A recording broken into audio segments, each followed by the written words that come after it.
Entonces, vamos a comenzar con esta última plenaria del día y déjeme contarle una pequeña historia. No es una historia que yo descubrí leyendo acerca del tema del que vamos a predicar el día de hoy. Me encontré con este libro del pastor Sugel Michelén, el cual le recomiendo, es su libro de Gloria en Gloria. Y en este libro viene esta pequeña historia que dice y narra, la voy a leer tal cual como está aquí. Sir Arthur Conan Doyle, el creador de Sherlock Holmes, escribió una novela sobre un científico llamado el profesor Challenger, que dice haber descubierto un mundo perdido poblado por dinosaurios de la era jurásica en una llanura de América del Sur. La trama gira en torno a la lucha de Challenger para convencer a los escépticos de la comunidad científica, quienes se burlaban de su supuesto hallazgo. Muchos cristianos, muchos hombres y mujeres que profesan el cristianismo, reaccionan con ese mismo escepticismo cuando hablamos del deber que tienen los creyentes de ser santos. Pareciera como si estuviéramos hablando de un mundo perdido que pertenece a una era jurásica del cristianismo, ¿verdad? Pensamos en el Antiguo Testamento o en la iglesia primitiva y decimos, no, pues es que en ese tiempo era más fácil ser santo y pues es que ellos tenían de primera mano la información y los apóstoles y esto, y creemos que a lo mejor para ellos era más fácil, ¿no? Esto es erróneo, hermanos. Otros rechazan inconscientemente la idea de la santidad porque la imagen que viene a sus mentes al escuchar esta palabra, santidad, es la de un santurrón hipócrita, amargado, severo, aburrido e hipercrítico. Nada puede estar más lejos, mis hermanos, de la realidad. La Biblia dice que la santidad es el atributo por excelencia que hace a Dios hermoso y glorioso. ¿Quiere una muestra de eso? Lea Isaías 6. En esa revelación tan esplendorosa, la santidad es el brillo de su gloria. Él nos manda explícitamente en su palabra que seamos santos porque Él es santo. La santidad no es opcional para el creyente, hermanos. Tampoco está asociada en la Escritura con santurrones amargados y aburridos. La santidad, de hecho, no solo está conectada en la Escritura con la pureza moral, sino también con el gozo. Nuestro Dios quiere compartir con nosotros esa vida bienaventurada al darnos sus mandamientos y producir en nosotros un carácter como el suyo. Dice el salmista, Salmo 19:8, los mandamientos de Jehová son rectos, que alegran el corazón. Y cuando nosotros vamos a ellos podemos ver la santidad de Dios y podemos alegrarnos y podemos gozarnos en que tenemos un Dios santo. ¿Usted se goza de eso? ¿Qué pasaría si fuera lo contrario, mis hermanos? ¿Podríamos creer en un Dios con errores? ¿Podríamos creer en un Dios que no cumple su palabra? ¿Podríamos creer en un Dios que, como las otras deidades que se tienen, que lo tienen que cargar? No, definitivamente no. El Señor Jesucristo le dice a sus discípulos, si guardares mis mandamientos, permaneceréis en mi amor, así como yo he guardado los mandamientos de mi Padre y permanezco en su amor. Estas cosas os he hablado para que mi gozo esté en vosotros y vuestro gozo sea perfecto. Eso lo dice Juan, capítulo 15. Dios está interesado en nuestro gozo y precisamente por eso está interesado en nuestra santidad. Hay un vínculo inseparable entre la santidad y el gozo. Y ahorita vamos a ver más adelante también que hay otro vínculo inseparable entre la santidad y la gloria de Dios. Por supuesto. No podemos hablar de la santidad si no nos remitimos a ver la gloria de Dios. Pablo les dice a los corintios en la segunda carta que el propósito de su ministerio no era enseñorearse de su fe. En la segunda carta de los corintios él habla de esto, sino que colaboramos para vuestro gozo, dice Pablo. ¿Y cómo es que colabora? Ahorita lo vamos a ver más adelante. El gozo y la santidad caminan de la mano, mis hermanos. El pecado es el que produce una vida, permítame decirlo así, desgraciada. El pecado irrumpió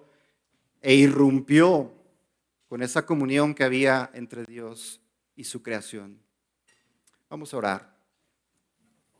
Padre, gracias por el privilegio que nos das de acercarnos ante ti. Un privilegio ganado por Cristo, Señor. Un privilegio que podemos disfrutar de Él debido a que tu Espíritu ha venido a nosotros a darnos una nueva vida, a hacer una nueva creación. Tu Espíritu, Señor, ha abierto nuestro entendimiento para conocer tu palabra, para conocer a Cristo, que es la gloria de tu nombre. Gracias, Señor, porque este privilegio es por los méritos de Él. Gracias, Señor, porque a través de tu Espíritu nos has sellado y nos has hecho tu posesión. Nos has hecho para ti. Y a través de esto, Señor, recibimos bendiciones día con día que marcan nuestra vida y que nos permiten permanecer en ti, glorificando tu nombre. Padre, permite que en esta hora seamos dirigidos por tu Espíritu y así como lo dijimos hace un momento, aventurarnos en este momento, hablar de la tercera persona de la Trinidad, es presentarlo delante de nosotros cuando Él es el que nos está guiando, cuando Él es el que conoce nuestros pensamientos y las intenciones que hay en nosotros. Por lo tanto, Señor, nos humillamos ante ti, porque no dependemos de nosotros para poder expresar cuán grande eres tú, sino de tu Espíritu. Sé tú con nosotros, Señor, sé conmigo y que seamos edificados en tu palabra, enseñados por ti. Te lo pido en Cristo Jesús, Señor nuestro. Amén. Muy bien, el tema, mis hermanos, de esta noche es el Espíritu Santo en la santificación. Y ya hemos visto cómo nos han expuesto acerca del Espíritu Santo, quién es el Espíritu Santo. Vimos que es la tercera persona de la Trinidad, alguien con quien nos relacionamos. Vimos la función que tiene el Espíritu Santo en la salvación, en el sostenimiento de la iglesia, pero también en la santificación, mis hermanos. Y esto es hablar obviamente de la salvación. En esta carta que yo le mencioné, la segunda carta a los Corintios, del capítulo 1 al capítulo 7, Pablo presenta a Dios como Padre de misericordias y Dios de toda consolación. Pablo afronta el problema de la desacreditación de su ministerio de parte de falsos maestros que se habían infiltrado en la iglesia en ese tiempo. Pablo no quería tomar una actitud defensiva. Él mismo lo dice: me he vuelto insensato porque ustedes me obligaron. Tuve que armar una defensa por las cosas que estaban hablando y por las cosas que se estaban diciendo. Y esta defensa, esta situación era peligrosa porque sin esta defensa los corintios estaban tentados a no creer lo que Dios les había revelado. Por lo tanto, Pablo toma esta decisión y hace esta defensa. Interesante es ver que en esta defensa Pablo toma dos figuras importantes en las cuales observamos la función del Espíritu Santo, dador de vida, dando vida al creyente, para la gloria de Dios. Y uno de estos, voy a pedirle que vaya a la segunda carta a los Corintios, capítulo 3.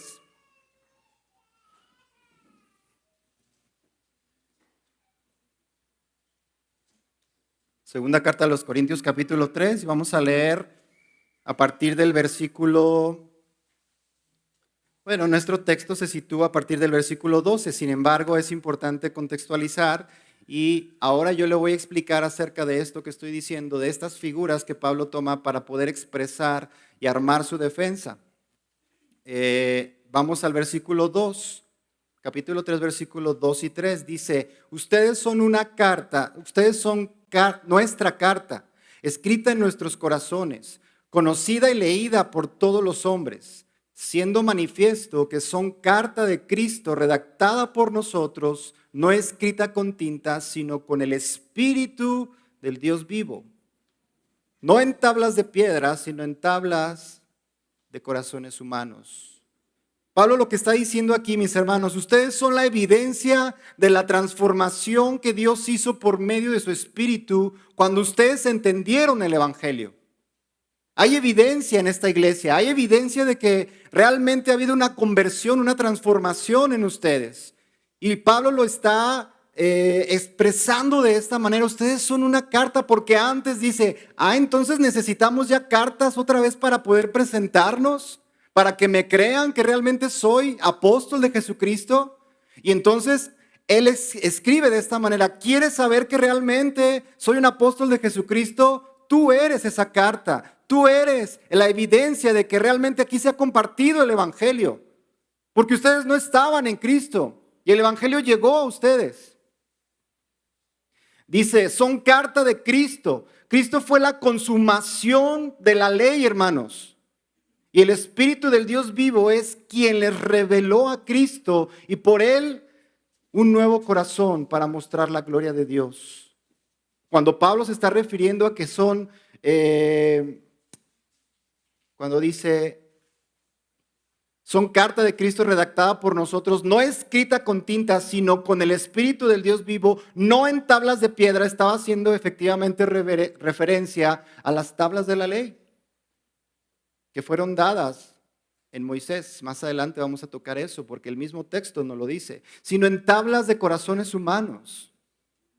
Es Dios mismo quien escribió una nueva ley en nuestro corazón, una ley que ahora viene por el Espíritu que Cristo cumplió. La otra figura es el nuevo pacto. En el versículo 5, la segunda parte del versículo 5 y el versículo 6 dice, sino que nuestra suficiencia es de Dios, el cual también nos hizo suficientes como ministros de un nuevo pacto, no de la letra, sino del Espíritu, porque la letra mata, pero el Espíritu da vida. Pablo está diciendo, somos administradores de un nuevo pacto. Y aunque aquí se está refiriendo, mis hermanos, a los ministros, está diciendo claro, refiriéndose a ministros, todos los que hemos sido convertidos y transformados somos administradores de este nuevo pacto, porque somos parte de este nuevo pacto. Aquel pacto que se había hecho cuando se dio la ley de Moisés fue cumplido en Cristo. Y ahora en Cristo nosotros somos partícipes de ese nuevo pacto. Aunque no somos parte del pueblo judío carnalmente, pero sí somos porque fuimos comprados con esa sangre. Por eso Cristo dijo que Él iba a derramar su sangre del nuevo pacto. Y por la fe en que Él pagó en esa cruz y derramó su sangre como un sacrificio ofrecido para el pago que nosotros no podíamos dar, es que podemos acceder a este nuevo pacto y hacerlo nuestro. Entonces, estas dos figuras son muy importantes y podemos observar cómo Pablo está trayendo el Evangelio para armar su defensa. ¿Sí? Somos administradores de un nuevo pacto, este pacto inaugurado en Cristo con su sangre, no de la letra como el anterior, en el que se decía, si obedeces mis mandamientos, tendrás esto. Si obedeces, tendrás esto. Si obedeces, tendrás esto. El cual estaba ahí para mostrarnos nuestra incapacidad para obedecer a Dios. ¿Amén? ¿O quién se puede salvar por la ley? ¿O quién puede obedecer la ley al 100%? Absolutamente. Eso es lo que Pablo estaba diciendo. Fíjense cómo él va armando esta defensa y muy interesante está presentando el Evangelio, recordándoles el Evangelio, ¿no? Este nuevo pacto integra la presencia de su Espíritu, no de la letra, sino del Espíritu, porque en su Espíritu, que ahora somos capacitados para obedecer al Señor y darle la gloria que Él merece. es en su Espíritu. La única manera de glorificar a Dios es en el Espíritu Santo. La única manera de glorificar a Dios es cuando el Espíritu mismo nos lleva a Cristo. Es cuando el Espíritu mismo nos ha revelado a Cristo. De esto vamos a hablar muchísimo, hermanos, porque la santidad tiene como propósito glorificar a Dios en primer plano. Amén. Ustedes son llenos, ustedes son ellos, estos que dan evidencia de una conversión, dice Pablo. Ustedes son esos. Mis hermanos, la santificación comienza con la regeneración en la salvación. Yo no sé si usted va viendo el hilo, pero la santificación de la cual vamos a hablar el día de hoy, cómo es el Espíritu operando en nosotros nuestra santificación, comienza en la redención. Cuando Dios toma algo, mi hermano, esto es maravilloso, cuando Dios toma algo para posesión suya, lo santifica. Y lo santifica para que le dé gloria. Si Dios va a tomar algo para que sea de Él, para que sea posesión suya, tiene que ser santificado. Amén. Otra expresión apropiada es que Dios nos consagra para Él y para reflejar lo que Él es. Wow. Dios nos consagra para Él. Dios nos ha tomado para Él como posesión suya. Es lo que Pablo estaba tratando de explicarles a ellos. Ese es el mensaje que llevó a la iglesia de Corintio. Ahora sí vamos ahí a partir del versículo 12, sígame. Vamos a leerlo y vamos a leer hasta el versículo 15. Dice, teniendo por tanto tal esperanza, ¿cuál esperanza? La que ya estamos hablando, esa esperanza de ser transformados por el Espíritu, de ya no ser juzgados por la ley, sino que es el Espíritu de Cristo, el Espíritu Santo, el que nos ha transformado. Teniendo, por tanto, tal esperanza, hablamos con mucha franqueza. Y no somos como Moisés, que ponía un velo sobre su rostro para que los israelitas no fijaran su vista en el fin de aquello que había de desvanecerse. Pero el entendimiento de ellos se endureció, porque hasta el día de hoy, en la lectura del antiguo pacto, el mismo velo permanece sin alzarse, pues solo en Cristo es quitado. Y hasta el día de hoy, cada vez que se lee a Moisés, un velo está puesto sobre sus corazones. Wow. Ahí estábamos nosotros, mi hermano. Ahí estábamos nosotros, tratando de ganar el favor de Dios con nuestras obras, esforzándonos, tratando de adorar a un Dios que ni siquiera conocíamos, buscando de una forma o de otra, sumergidos en nuestros orgullos, en nuestras pasiones desenfrenadas, en nuestro pecado, en las tinieblas del pecado. Ahí estábamos nosotros. La gente no veía esa gloria, dice Pablo, pero nosotros y los ministros del Espíritu ya no somos como Moisés, no traemos piedras, no traemos tablas, dice Pablo, ya no traemos eso, sino que nosotros ahora les hablamos la verdad escrita en sus corazones, la que el Espíritu nos ha revelado. Es cierto que esa ley es un tesoro para nosotros. Claro que sí, es el estándar santo de Dios. Cuando Dios dio su ley, mis hermanos, ahí podemos ver un acto de gracia y de misericordia de Dios para su pueblo. Porque ellos estaban empezando esta travesía por el desierto y cuando Él les da su ley, es una protección para ellos mismos. Pero ellos no lo veían así. Incluso Moisés baja y dice que tenía que usar el velo porque ellos veían el resplandor. No veían la ley que les estaba dando Dios para protegerlos. No veían el carácter santo de Dios. Ellos simplemente se dejaban llevar por ese resplandor. Y por eso es que Pablo dice, ustedes se dejan llevar por eso. Que se va a desvanecer. Que es temporal. Y cabe la salvedad. Aquí decir, ¿cuántas veces no nos pasa lo mismo a nosotros? Que nos dejamos llevar por glorias pasajeras. Yo creo que todos hemos pasado por eso y cuando pasamos por eso viene un arrepentimiento genuino y un llamado de atención de parte de Dios que nos hace regresar a Él en arrepentimiento y fe. Y nos hace regresar a ese día glorioso cuando Él nos salvó. Y a veces puede ser que ahorita sigamos o estemos persiguiendo glorias vanas y superficiales. Que tal vez podamos estar siguiendo glorias que se van a desvanecer con el tiempo, que son terrenales. No, mis hermanos, pues las promesas de Dios son eternas, trascienden esta vida. Y es importante decirlo. Porque todas las promesas del Señor no son para esta tierra, sino son eternas. Amén. Dice Pablo, no corazones de piedra, haciendo alusión a Ezequiel 36, donde dice, yo les voy a dar un corazón nuevo. Les voy a quitar el corazón de piedra, voy a poner mi espíritu adentro de ustedes. Wow. Perdón si digo mucho wow, pero es que me asombra. Es una expresión de los chavos de hoy. Ok.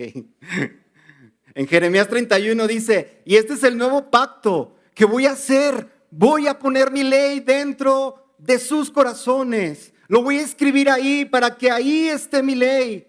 ¿Cómo lo hace, mis hermanos? ¿Cómo es que Dios va a hacer eso? Por medio de la venida de su Espíritu. Su Espíritu es el que vino a consumar esa obra. El Espíritu de Dios estaba presente desde siempre. Ya lo vimos en la mañana en el taller del Antiguo Testamento. El Espíritu de Dios ha estado presente todo el tiempo. No puede ser que no. Dios es eterno. El Espíritu no estaba en pausa, ¿verdad? Él estaba presente, actuando todo el tiempo. Entonces, ahora que lo vemos consumando la obra en Cristo, ahora es cuando estas profecías, estas promesas tienen sentido para nosotros. ¿Por qué? Él ha cumplido su promesa. ¿Cuál? Restaurar a través de su Espíritu. Abrir nuestros ojos para que podamos ver su ley y contemplarla. ¿A usted le da miedo ver la ley? ¿A usted le da miedo ver los mandamientos? Claro que no, los vemos con gozo. Es mi deleite su ley. ¿Por qué? Porque cuando yo veo su ley ahora recuerdo que hubo alguien que la cumplió, que sí la pudo cumplir. Y eso me causa esperanza. Y eso me da paz porque alguien sí lo cumplió, alguien sí lo pudo hacer. Y todas las ordenanzas del orden levítico apuntaban a ese alguien que ahora cumplió todas esas promesas. Cristo Jesús. Pablo les recuerda cómo Dios tomó un pueblo para posesión suya. Éxodo 19, 4 y 5. Si lo pueden poner en las pantallas. Éxodo 19, 4 y 5, porque no lo puse aquí. Ustedes han visto lo que he hecho a los egipcios y cómo los he tomado sobre alas de águilas y los he traído a mí. Ahora pues, si en verdad escuchan mi voz y guardan mi pacto, serán mi especial tesoro entre todos los pueblos, porque mía es toda la tierra. Cuando Dios toma algo para posesión suya, lo santifica, hermanos. Lo santifica y lo hace suyo para siempre. Dios santificó a este pueblo. Antes de darles las tablas de la ley, manda que se laven y se santifiquen. Ahí lo puede ver usted en Éxodo 19, antes del 20, ¿verdad? Que es donde Él da su ley. Pero Él había mandado que se santificaran. Hermanos, la santidad está ligada a la gloria de Dios. Siempre van juntas. Siempre las vamos a observar juntas. Dios es glorioso y a través de la santidad es que le podemos ver. Porque sin ella no podemos verlo. ¿Qué texto estoy diciendo? A ver. Sin santidad nadie podrá ver a Dios.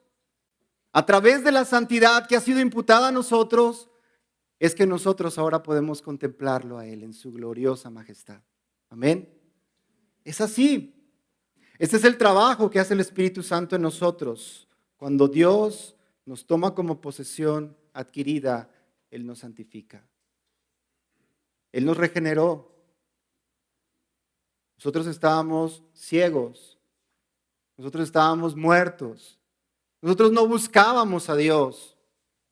Nosotros no teníamos ni idea, es más, como lo dice la palabra, ni queríamos.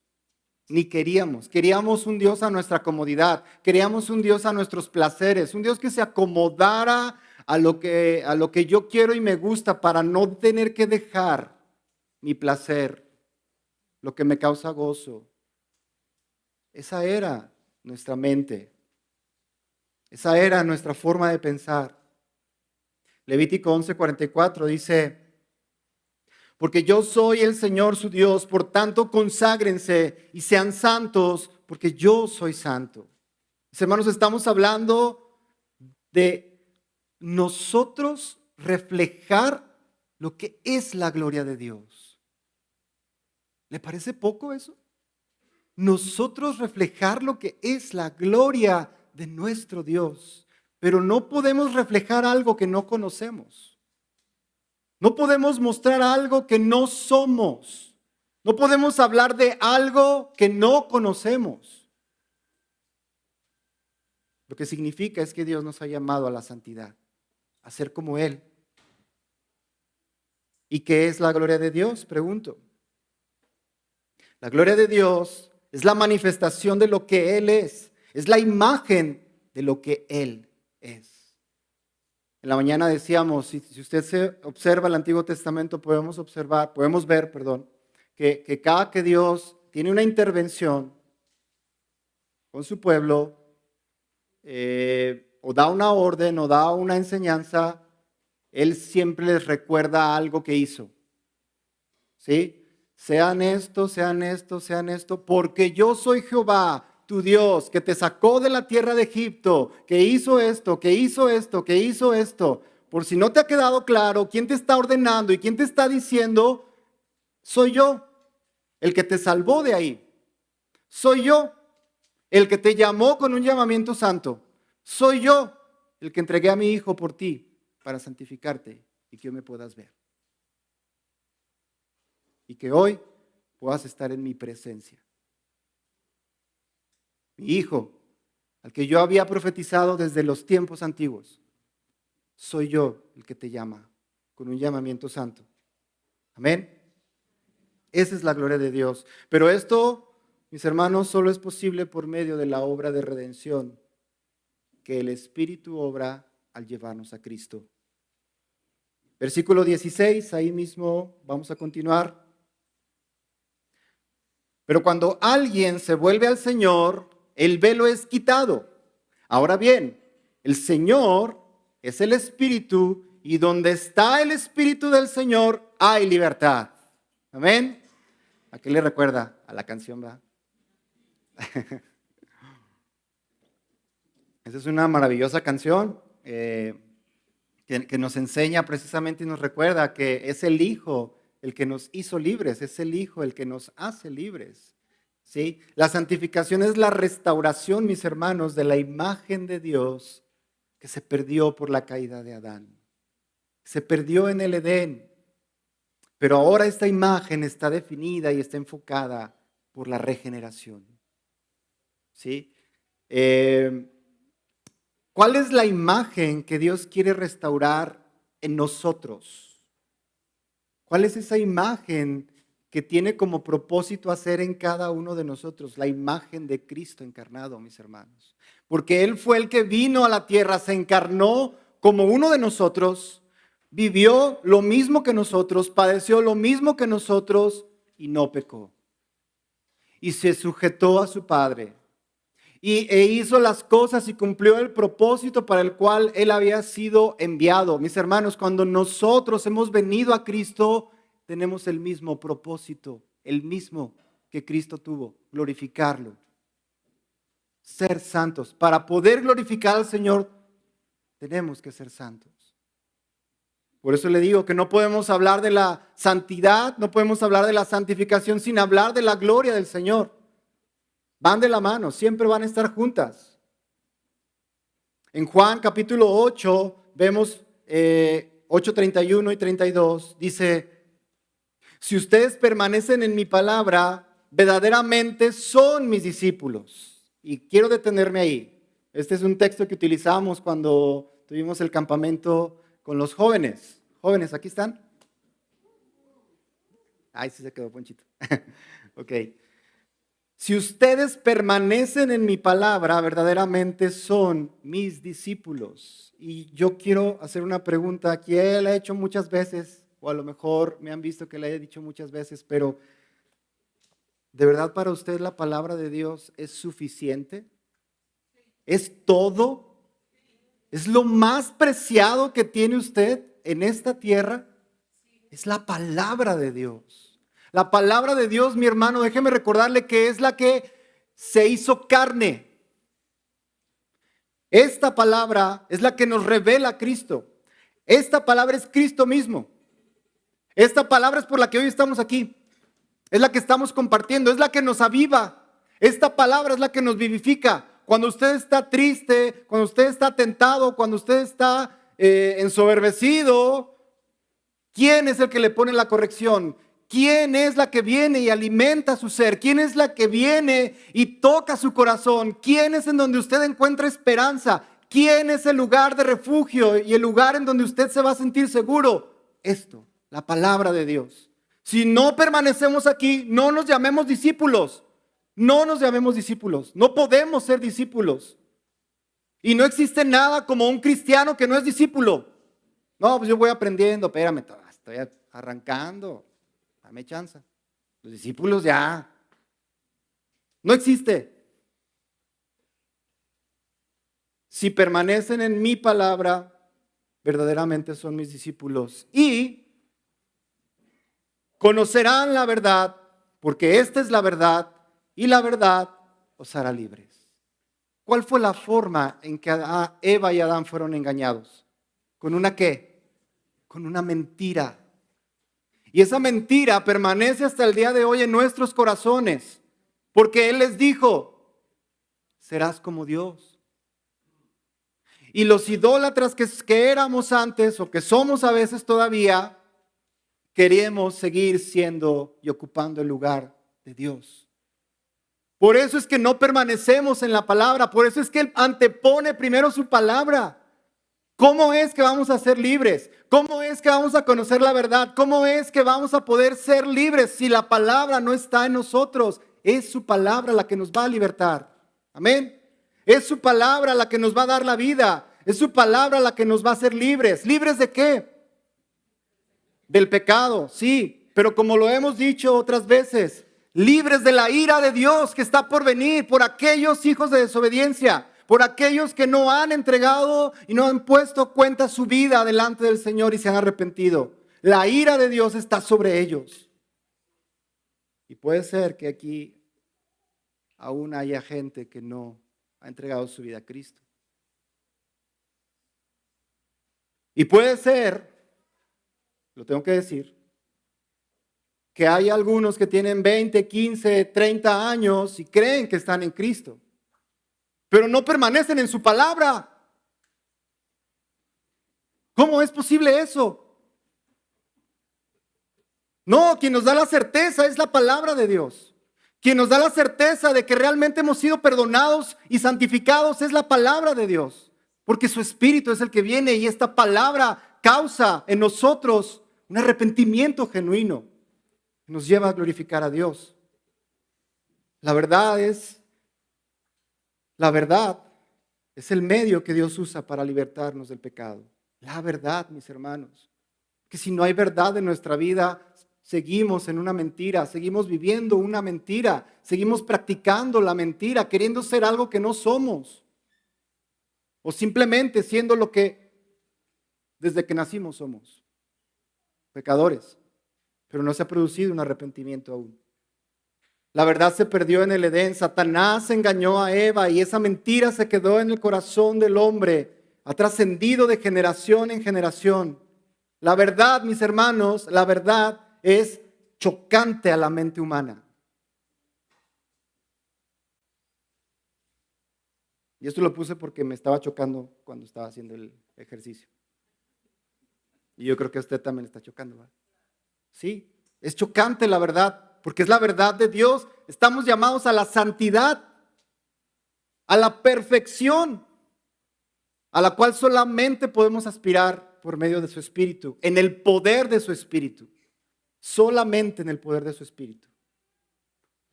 La verdad es chocante a la mente humana, es por eso que la santidad parece una locura al hombre. Es por eso que la santidad no se produce en nosotros intelectualmente. No, mis hermanos, no. El intelecto no tiene nada que ver en la santidad. Lo estoy diciendo bajo el contexto que estamos hablando, porque por supuesto que nuestra mente tiene que estar activa. Ahorita voy a hablar de eso también más adelante. Pero lo espiritual tiene que gobernar a mi intelecto. El espíritu, a través de su verdad, es quien gobierna mi intelecto, es quien dirige mi intelecto, para entonces sea usado para la gloria de Dios. En la historia de la humanidad ha habido hombres y mujeres brillantes en ciencia, en deportes, en lo que usted me diga, pero incapaces de adorar a Dios. Incapaces de sujetarse a Dios, que no le dan la gloria a Dios, que ese don que tienen lo han usado para su propia gloria. Eso no es en el creyente. El creyente está llamado a rendir completamente su vida a Cristo, completamente. La obra de santificación inicia en ese llamado al volver a Dios, a volver a Cristo y dejarlo todo atrás para tenerlo a Él. Me decía Brandon, no sé qué canto escuchó que dice, no puedo soportar esa frase, dice, de que Él me tiene y yo lo tengo a Él. Él es mío, Cristo es mío. Ay, mis hermanos, yo no sé qué sienta usted cuando escuche eso. Cristo es mío y yo soy de Él. ¿En qué mejor lugar podemos estar? ¿En qué otro lugar puede estar mejor nuestra alma? ¿En qué otro lugar puede estar mejor nuestra esperanza? No hay lugar en la tierra. Por eso es trascendente. Esta santidad, este milagro de la santidad sucede dentro de nosotros y no lo entendemos. Antes no queríamos de Dios, ahora sí lo queremos. Lo que nos hace caminar hacia Él es que nos abre los ojos y podemos ver su gloria.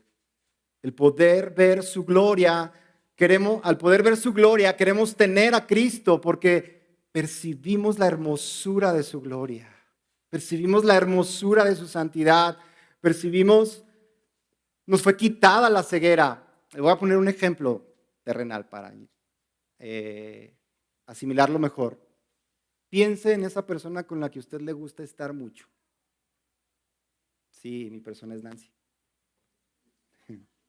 También mis hijos, por supuesto. Pero también hay muchas personas a mi alrededor con los que me gusta estar. Porque siempre tengo algo bonito, algo bueno, y a veces no tan bueno, ¿eh? Porque tengo grandes amigos que me dicen las cosas como son y que del principio duele, pero ¿qué cree? Me gusta estar con esas personas. Me gusta porque siento su amor, porque siento su presencia, porque siento que les importo, porque siento que me abrazan. Hermanos, Cristo nos ha tomado como posesión suya, suya. El perfecto Hijo de Dios. El que con amor nos abraza todo el tiempo. Y su espíritu es el que nos anima, nos redarguye. Su espíritu es el que está presente todo el tiempo con nosotros, fortaleciéndonos, enseñándonos, animándonos. Tú puedes, vamos, ven a la palabra. Eso no está bien. Sí, esa vocecita que escucha tiene que estar gobernada por el Espíritu Santo. Por supuesto que sí. Tener a Cristo es recibir y es poder ver su gloriosa hermosura. ¿Pasa usted tiempo con Cristo? A solas. Disfruta esa presencia con Él. Disfruta de estar con Él. Es el mejor lugar donde quiere estar todo el tiempo. ¿Cuánto tiempo pasa? La otra vez no me acuerdo quién se le olvidó la Biblia en el carro o algo así, o aquí en la iglesia. Y fueron días, ¿verdad? Y le dije, ¿qué onda con tu Biblia? Digo, pues entonces ya de orar ni hablamos, ¿verdad? Porque, sí, mis hermanos, porque de verdad es una realidad. Miren, no pasamos tiempo con Él como lo más preciado. A veces lo hacemos simplemente por compromiso, a veces lo hacemos simplemente por, ¿cómo se le dice cuando haces monotonía? porque es parte de mi rutina. No, mis hermanos, no, eso no es permanecer en la palabra. No, eso no es ser sus discípulos. Estamos errando en eso. Él nos ha brindado todo. Él es el Señor que nos ha abierto los ojos. Él es el Señor que nos ha salvado. Él es el Señor que merece toda nuestra atención y toda nuestra adoración. Amén. Versículo 18, vamos avanzando. Pero todos, ahora vamos aquí. Recuerde que estamos hablando que Pablo está armando una defensa acerca de su ministerio y él está aprovechando esta oportunidad para poder compartir a la iglesia de Corinto acerca del evangelio nuevamente y recordarles las maravillas y lo glorioso del evangelio.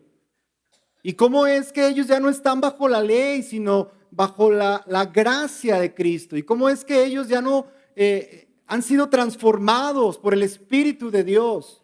Y cómo es que el Espíritu de Dios es quien nos está guiando a santificar nuestras vidas y a poder ser santos como Él es santo. Versículo 18, pero todos nosotros con el rostro descubierto, contemplando como en un espejo la gloria del Señor, estamos siendo transformados en la misma imagen de gloria en gloria, como por el Señor, el Espíritu. Sí, esta palabra que está ahí, transformados, es metamorfosis. Esta frase, somos transformados, se traduce en un participio pasivo presente. Me costó mucho trabajo encontrar esto, pero lo encontré. Participio pasivo presente y refiere a la santificación progresiva de cada uno de nosotros. Wow. Hasta en eso el Señor es paciente y clemente con nosotros. Nos va llevando, nos está transformando a la imagen. El mismo texto lo dice. Nosotros con el rostro descubierto contemplando como en un espejo la gloria de ¿quién? La gloria del Señor. La gloria del Señor. Y dice, en la misma imagen, ¿de quién? Del Señor, de ese Señor que está hablando, de ese Señor que es el Espíritu, que son una misma cosa, porque el Espíritu estuvo con Cristo todo el tiempo. Todo el tiempo. A través del Espíritu es que también nosotros somos fortalecidos y somos santificados. MacArthur lo dice de esta manera: la vida cristiana es un proceso de crecimiento continuo. Y escuche esto, mi hermano, es continuo. No existe nada de esto de que ya no estoy avanzando. No, ahorita no estoy avanzando. No, siempre estamos avanzando, siempre. Aunque a veces parezca que nos hemos detenido, que estoy en un bache, otra vez, mentiras, mentiras. El Señor no detiene su obra, Él la consumará. El Señor está transformándonos continuamente hacia la imagen del Señor Jesucristo, ascendiendo de un nivel de gloria a otro.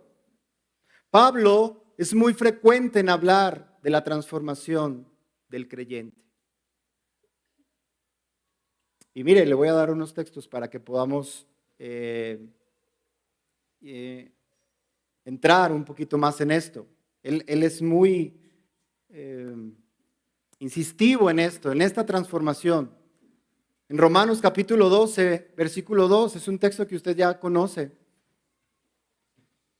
Dice así: y no se adapten a este mundo, sino transfórmense mediante la renovación de su mente para que verifiquen cuál es la voluntad de Dios, lo que es bueno y aceptable y perfecto. Estoy leyendo la Biblia, Nueva Versión de las Américas. Lo que es bueno, aceptable y perfecto. Aquí hay algo que se le está llamando al creyente a hacer. ¿Usted observó lo que se le está ordenando al creyente, lo que se le está diciendo al creyente? Sí, no se adapten a este mundo. No se adapten a este mundo. Y a veces leemos esto y lo leemos por encimita y creemos que la obra es del Espíritu Santo. Sí, claro que la obra es del Espíritu Santo, pero aquí está diciendo no te adaptes. Aquí está diciendo tú tienes que hacer algo. Tú tienes que renovarte. No es que ya no utilices el internet de esa manera. Pues es que tienes que empezar a poner tus tus barreras, aquellas cosas que te tientan a pecar. Pues es que tienes que reflexionar y decir y aceptar, soy un iracundo, soy un orgulloso, estoy envanecido. Sigo practicando las cosas que practicaba en el mundo. Es que tú tienes también, nosotros tenemos también que ser honestos. El Espíritu nos está llevando a eso. Recuerde que el Espíritu nos convence ¿de qué? De pecado, de justicia y de juicio. Él es el que viene y nos dice las cosas de frente como son. Nos redarguye, nos instruye. ¿Ante qué? Ante el estándar perfecto que es la santidad de Dios. De todos esos arraigos nos está diciendo el texto que no nos adaptemos a ellos. He platicado últimamente con personas que siguen teniendo tantos arraigos a la tierra. Es que no sé qué le voy a dejar a mis hijos. Es que qué pasaría si ahorita me muero y mi hija está chiquita o mi hijo está chiquito y no lo voy a ver crecer. Yo quisiera verlo casarse, yo quisiera verlo en su profesión. Esos son arraigos, mis hermanos. ¿Y por qué no pensar en instruirlo? ¿Y por qué no pensar en darle la instrucción de la palabra? Si nos vamos y ellos se quedan chiquitos, el Señor no tendrá cuidado de ellos. Estoy poniendo un ejemplo. Hay muchísimas otras cosas más. Pero tenemos tantos arraigos y nosotros como creyentes seguimos arraigados a las cosas de este mundo, mis hermanos. Cristo dijo, el Hijo del Hombre no tiene ni dónde recostar su cabeza. ¿No? ¿A qué estaba arraigado Cristo a la tierra? Nada. Y si estamos hablando de que el Espíritu nos va a santificar para hacernos a la imagen de Cristo, pues entonces, hermanos, saquemos nuestras conclusiones. No hay nada que nos pueda arraigar a esto. Yo no estoy diciendo que no ame a su esposo, a su esposa, a sus hijos, a la iglesia, a que sea servidor en la iglesia. Claro, tiene que atender al llamado. Eso es parte de su santificación también. Es nuestra santificación. Claro que sí. Pero arraigarnos a algo de este mundo, el mundo no tiene nada para nosotros. En el matrimonio, mi esposa es mi hija, ¿verdad? No, dicen por ahí. Mis hijos son mi hija. Lo llamamos así coloquialmente, ¿no? Pero realmente es un instrumento que Dios usa para mi santificación. La iglesia misma, mis hermanos, es un instrumento que Dios usa para mi santificación. ¿De verdad nos vemos como hermanos? ¿De verdad nos soportamos los unos a los otros? ¿De verdad nos amamos los unos a los otros? ¿Cuánta gente se ha ido de las iglesias solo porque les hicieron un gesto? Solo porque ya no les gustó una cosa. Solo porque alguien dijo algo. Solo porque no me gusta cómo hace el líder las cosas. ¿Y Cristo? Mi estándar es Cristo, no es el líder. Mi estándar es Cristo, no es el pastor. Claro, mi pastor me inspira. Claro que sí. Mientras siga Cristo y mientras esté apegado a su palabra. Pero mis hermanos, no podemos arraigarnos a nada. Nada nos puede atar a esta tierra. No se conformen, no se adapten a este mundo, sino transfórmense mediante la renovación de su mente. Aquí está diciendo la palabra mente. ¿Y cuál es la única manera en la que nuestra mente puede ser transformada, mis hermanos? Pues la palabra de Dios. Yo le digo a mis hijos, ¿tu mente es un bote de basura o es un refrigerador? ¿Qué hay en un refrigerador? Bueno, a veces metemos ahí pastel, ¿verdad? Y gelatina y... Bueno, eso también a veces es bueno, yo no estoy diciendo que no, pero sirve para comer. En un bote de basura no hay nada bueno para comer. No hay nada bueno, hay envolturas de chatarra, hay envolturas de desperdicios, de todo. ¿Qué es tu mente? ¿Qué es tu mente? ¿Un refrigerador o un bote de basura? ¿Tu mente está siendo transformada a la mente de Cristo diariamente? Transfórmense. Aquí está diciendo, mis hermanos, cuando dice transfórmense, es ser. Yo tengo que ser alguien que me está pidiendo la palabra de Dios. ¿Qué es esto que me está pidiendo que yo sea? Que sea su discípulo, que sea su hijo, que sea un hombre, una mujer renovada en mi mente, santificado en mi mente para Él. Eso es lo que nos está diciendo, ser transformados. Primero tenemos que ser, mi hermano. Si tú no eres, te invito a que examines tu corazón. Si tú no eres, te invito a que revises lo que hay en tu corazón a la luz de la palabra de Dios. No te compares con los demás, a la luz de la palabra de Dios. El otro texto en el cual Pablo es muy enfático en que debemos de ser transformados está en Colosenses 3:10. Y sean, porque es el B, y sean vestido del nuevo hombre, el cual se va renovando hacia un verdadero conocimiento conforme a la imagen de aquel que lo creó. Hay un nuevo hombre, Dios hizo una nueva creación. Y si observamos el Antiguo Testamento, mis hermanos, Dios volvió a crear. En Noé volvió a crear, ¿no? Y eso nos apuntaba a que Él haría una nueva creación. Y ahora, ¿cómo ha hecho esta nueva creación? ¿Cómo ha hecho este pueblo del cual se anunciaba desde el principio? ¿Cómo lo ha hecho? Por medio de su Espíritu, por medio del Evangelio. Él ha renovado a este nuevo hombre. Hay un nuevo hombre que fue creado a la imagen de Cristo. Una nueva criatura que desde que nace debe copiar a Cristo.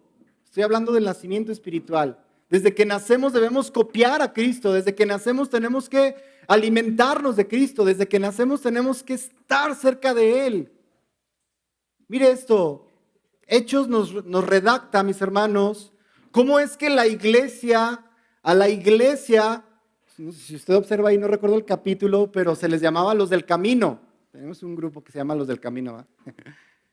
Así se les llamaba al principio. Y después se les llamó cristianos. ¿Por qué cree que se les llamó cristianos? Pues porque hablaban como Cristo. Y esto fue un despectivo. Ahí van los cristianos. Esto fue un despectivo. Y esto por identificarlos de que hablaban como Cristo, de que hacían las cosas de Cristo. Y lo que veían en esas personas cuando actuaban, cuando pensaban, cuando hablaban, veían a Cristo. Y cuando hoy nos dicen cristianos, ¿qué está viendo la gente de afuera? ¿Reflejamos la santidad de Dios? Estamos llamados a eso, hermanos. Estamos llamados a eso, a poder reflejar la santidad de Dios. Ese es nuestro llamamiento supremo. Ellos hablaban como Cristo, pensaban como Cristo, hacían las cosas de Cristo, las cosas que Cristo hacía, y es ahí que se ganaron este mote despectivo. Vestirnos conforme a la imagen de aquel que nos creó es vestirnos de Cristo, de su gloria, y todo comienza con la obra del Espíritu Santo. Todo comienza el Espíritu Santo. Cuando Él viene a nosotros, cuando entra en nuestro corazón, cuando lo transforma, lo cambia, nos empieza a dar un hambre por la palabra, nos empieza a guiar hacia las cosas de Dios, cosas que no anhelábamos antes y que ahora sí las anhelamos, y empezamos a despreciar aquello que hacíamos antes, ¿no? No sé, en mí fue muy notable mi carácter era muy explosivo y me enojaba con cualquier cosa y explotaba, y está mi esposa, yo le pegaba a las paredes o a los árboles, lo que se me atravesara. Y una de las primeras cosas que Dios cambió en mí fue eso, que me hizo paciente, apacible. Y yo decía, ¿qué me está pasando? Si nomás fue una sumergidita en el agua. Porque eso es las evidencias de que realmente la santidad ha entrado en nuestro corazón y es Cristo mismo transformándonos. ¿Sí escucha? El Espíritu Santo hace con nosotros y termina la obra para la gloria de Dios. Último texto, y con esto vamos a cerrar. Siendo Pablo muy enfático en la transformación, siendo Pablo muy enfático en la necesidad de ser transformados, que esto solamente puede ser posible por el Espíritu Santo, dice ahí en Filipenses capítulo 3, hermanos, lo dice Pablo, hermanos, escuche, hermanos, yo mismo no considero haberlo ya alcanzado, pero una cosa hago, olvidando lo que queda atrás y extendiéndome a lo que está delante, prosigo hacia la meta para obtener el premio supremo, el premio del supremo llamamiento de Dios en Cristo Jesús. Qué maravillosa esperanza. Qué maravillosa paz nos debe de causar esta palabra, mis hermanos, porque el premio al cual estamos llamados los creyentes, ¿cuál cree que sea? A ser como Cristo. ¿Eso le parece poca cosa?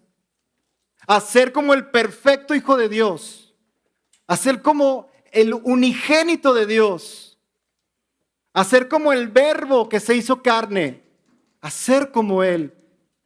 Ese es nuestro gran galardón, ese es nuestro gran premio, que estamos siendo transformados día con día. Cada circunstancia, cada cosa que pasa en nuestra vida, todo coopera para nuestra santificación. Todo coopera para glorificar a nuestro Dios. Todo coopera para santificarnos a la imagen de Cristo. Absolutamente todo, todo. Incluso aquellas cosas que piense, esto también lo orquestó Dios. Claro que lo orquestó Dios, si no, no sería Dios. Todas las cosas son orquestadas por Él. Él es la causa de las causas. El Espíritu Santo nos ha guiado a Cristo para ser como Cristo, santificarnos a la imagen de Cristo y glorificar a Dios como Cristo glorificó al Padre. Amén. Esa es la función del Espíritu Santo, santificarnos para la gloria de Dios. Mis hermanos, Dios nos ha dado el privilegio de conocerlo. Y a veces tenemos en poco esto. A veces nos llamamos ya cristianos como algo natural. No, no es natural, mi hermano. Ahorita miles de personas siguen muertas. Y nadie sabe cuándo es su último día. Nadie. No podemos desvalorar que somos cristianos, que somos hijos del Dios Altísimo. Porque otros no lo son, otros no disfrutan de lo que usted está disfrutando ahora. Otros no tienen el privilegio de ver con sus ojos esta palabra y deleitarse en ella. Otros no. Debemos valorar lo que Él ha hecho con nosotros. Pedirle, santifícame más. Quiero glorificar tu nombre. Amén. Le voy a pedir que se ponga de pie. Mis hermanos prepararon un canto que nos puede ayudar, que podamos responder y anhelar la santificación, la santidad de nuestro Dios. Yo le invito a que lo cantemos, ya lo cantaron ahorita en el set.